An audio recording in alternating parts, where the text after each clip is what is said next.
Hello there. Kayla Affirmative versus Justin Negative.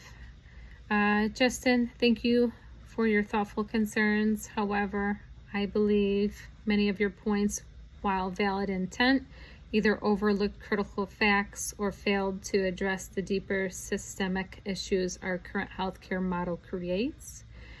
First, let's discuss cost. Yes, 32 trillion sounds like a daunting figure, but what's missing from that claim is context.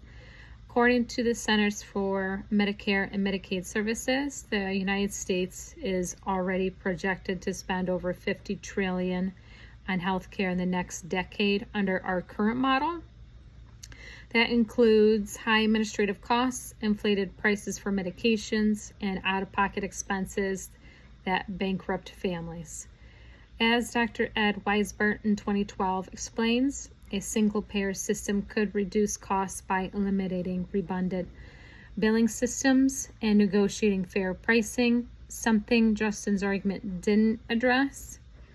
Next, regarding access and wait times, we must distinguish between delays due to waitlist and delays due to cost barriers. In Canada, yes, some non-emergency procedures take longer, but everyone gets care regardless of income.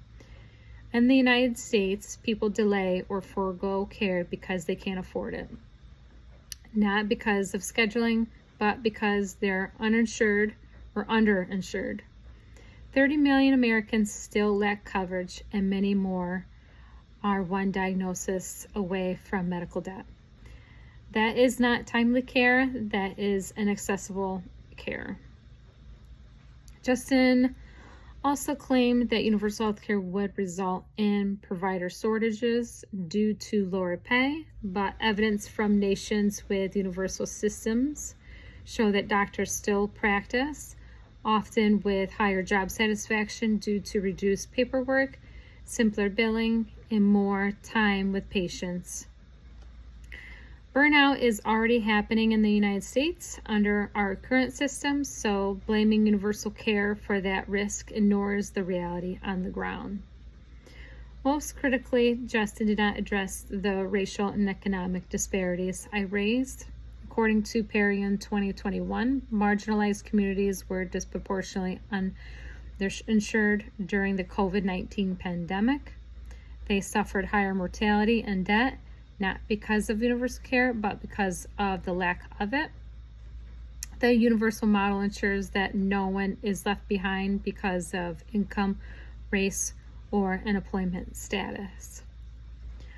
In summary, Justin's arguments tend to emphasize concerns regarding costs, wait times, and potential changes to the current system. However, it's important to recognize that universal health care is not solely about relinquishing control. Rather, it aims to restore dignity and ensure that all individuals have access to essential care. The current system, which many view as flawed and reactive, often leaves vulnerable populations without the care they need, perpetuating cycles of inequality and hardship. The alternative, continuing with this broken and unfair approach, possesses significant risk to the well-being of our communities. Therefore, it's imperative that we engage in thoughtful discussion and decisive action now to create a healthcare system that truly serves everyone. Thank you.